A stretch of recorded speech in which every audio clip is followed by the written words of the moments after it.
Our guest today, Vandana Shiva. Vandana Shiva is a physicist, philosopher and writer.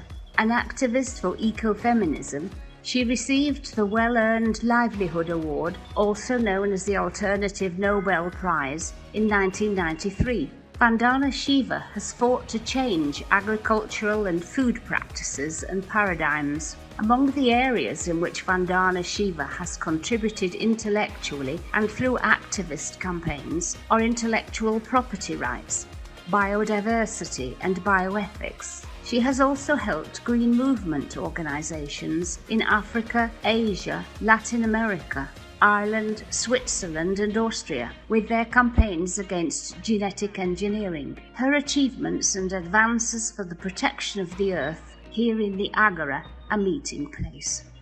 Good morning, everybody. Welcome to our program El Agora.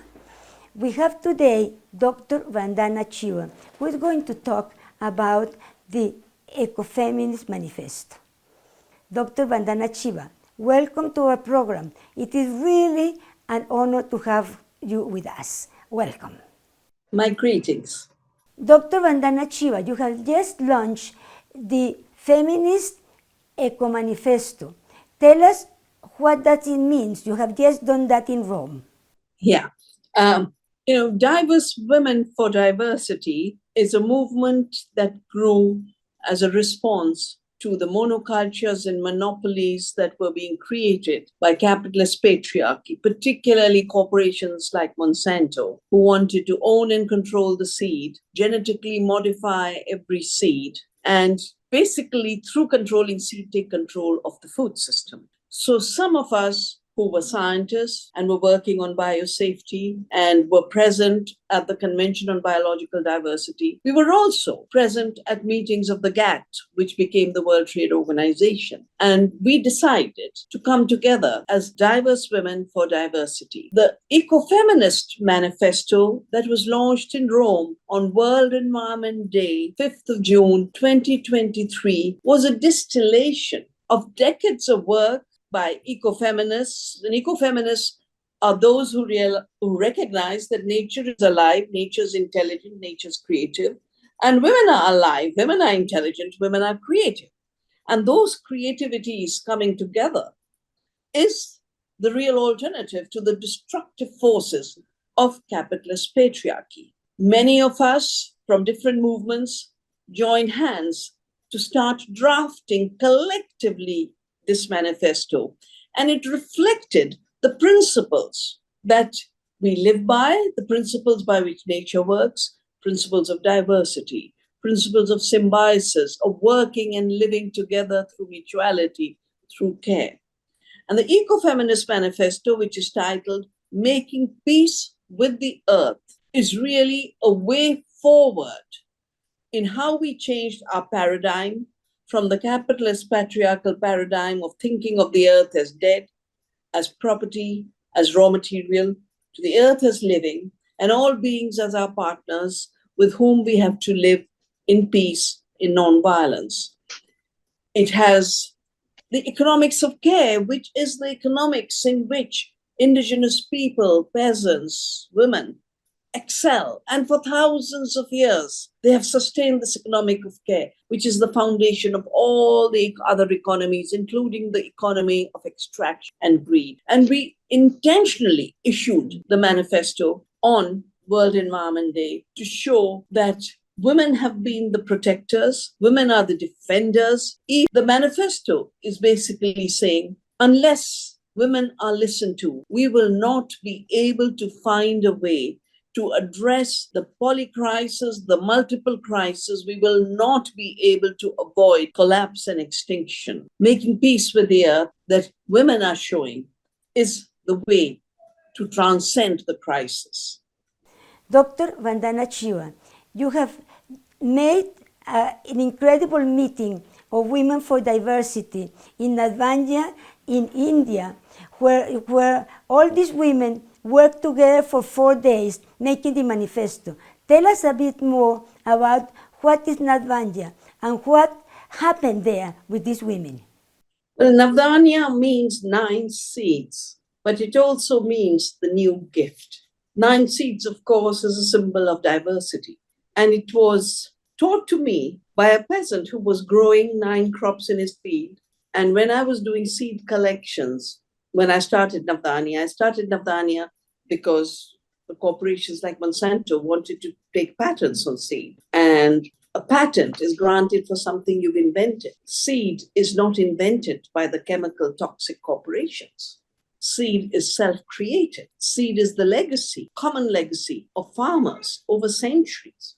And when I started Navdanya, I said seed must stay in the commons. And we must save seeds everywhere. During one of my seed collection trips, I found this field of a tribal farmer with 9 crops. And when I said, wow, you're growing 9 crops, because I just finished the study on Punjab and the violence of the Green Revolution with just monocultures of wheat in one season and monocultures of rice in the other season. And he turned around and said, yes, it's Navdanya. And he said, the 9 crops in the field, the 9 crops, the 9 planets, and the diversity in our body are one diversity.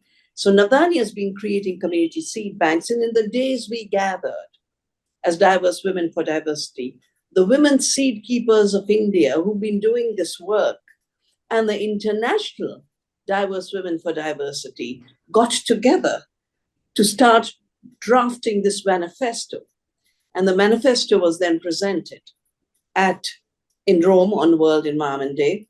And during those days, we had festivals of the seed, we grew a garden of hope, and we made breads of freedom. Yes, it was a wonderful meeting where women from all over the world got together to draft this document, but not only that, but to reflect on what the earth means, on what Navdanya means, and what the 9 seeds means, as you say, Vandana.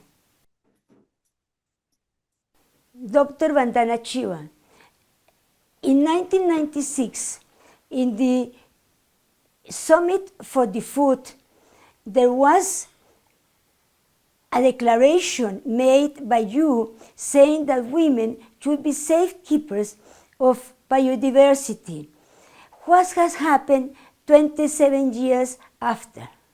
Yes, I remember so clearly at the World Food Summit of 1996.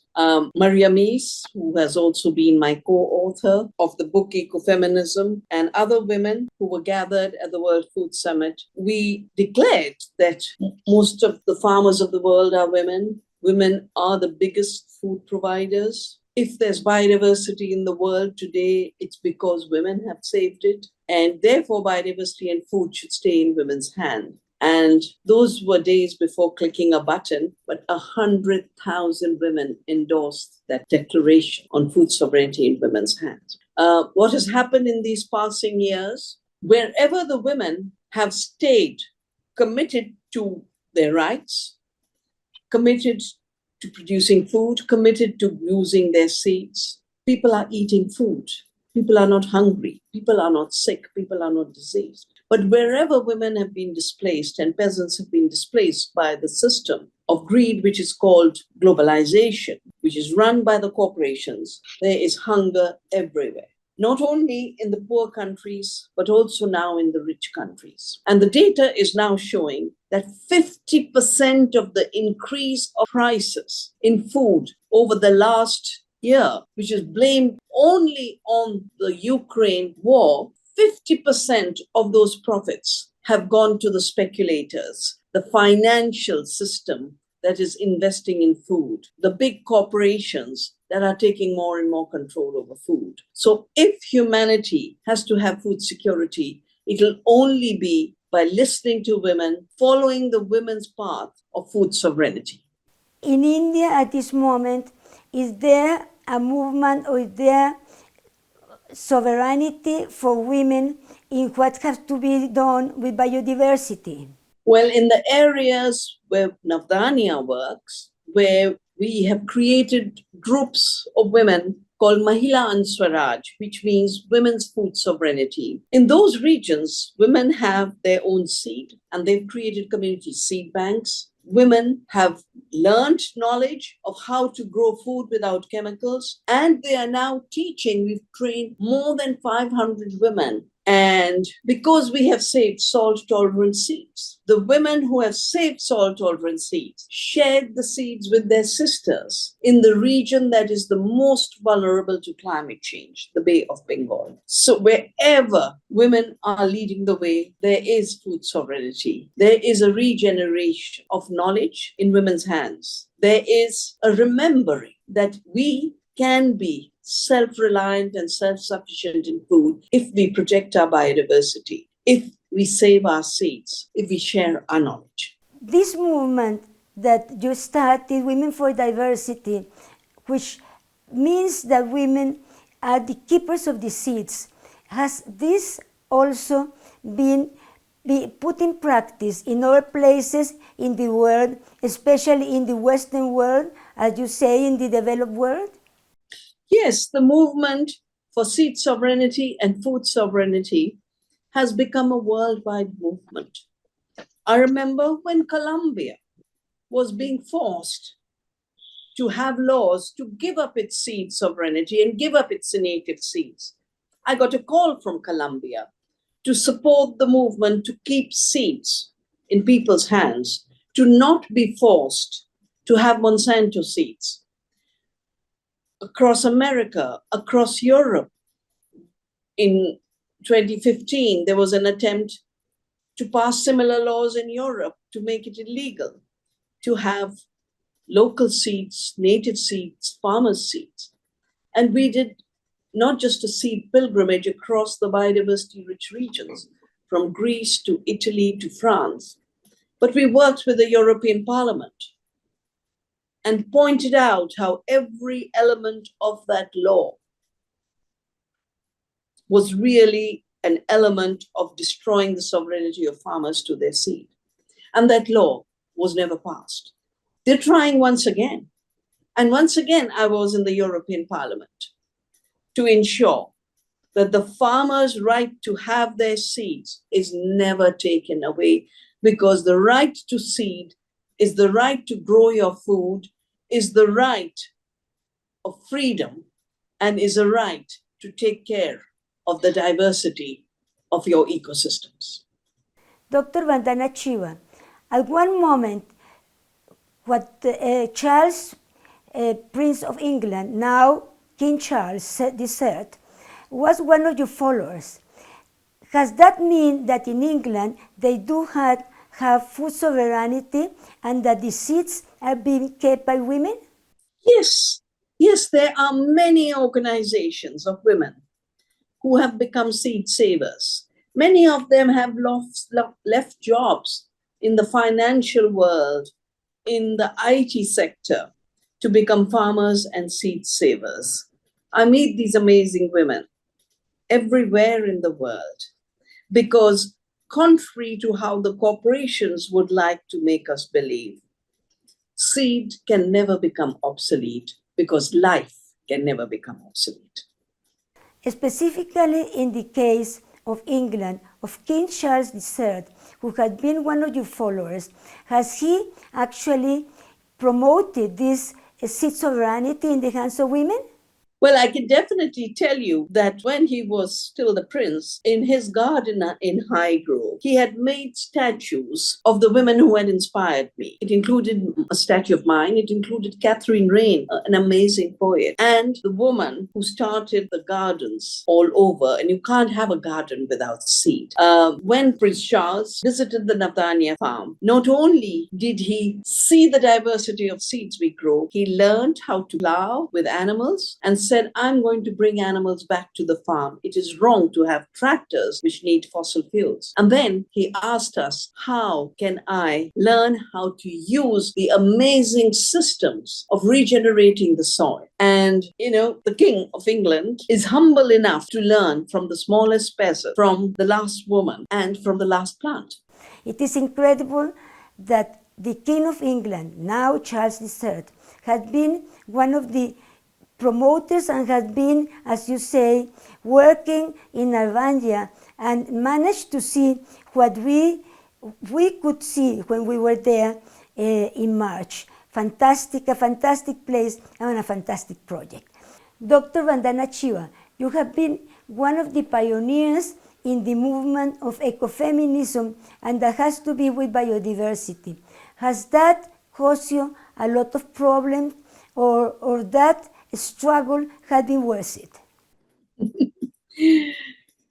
You know, the patriarchs who think through monocultures of the mind, who have the urge to monopolize life on the planet, own everything, every seed, every plant, all the knowledge of the world, they, of course, are not comfortable when we talk about biodiversity, when we talk about a biodiversity of the mind. More importantly, when we talk about the biodiversity of our cultures and the different life forms on this planet. And we want to protect this diversity in freedom as belonging to nature and the commons of the people. So, of course, they would like to create problems. But for me, the love for life, the love for solidarity with other women is so much more powerful than all the threats, all the aggression, all the attempts to destroy your reputation.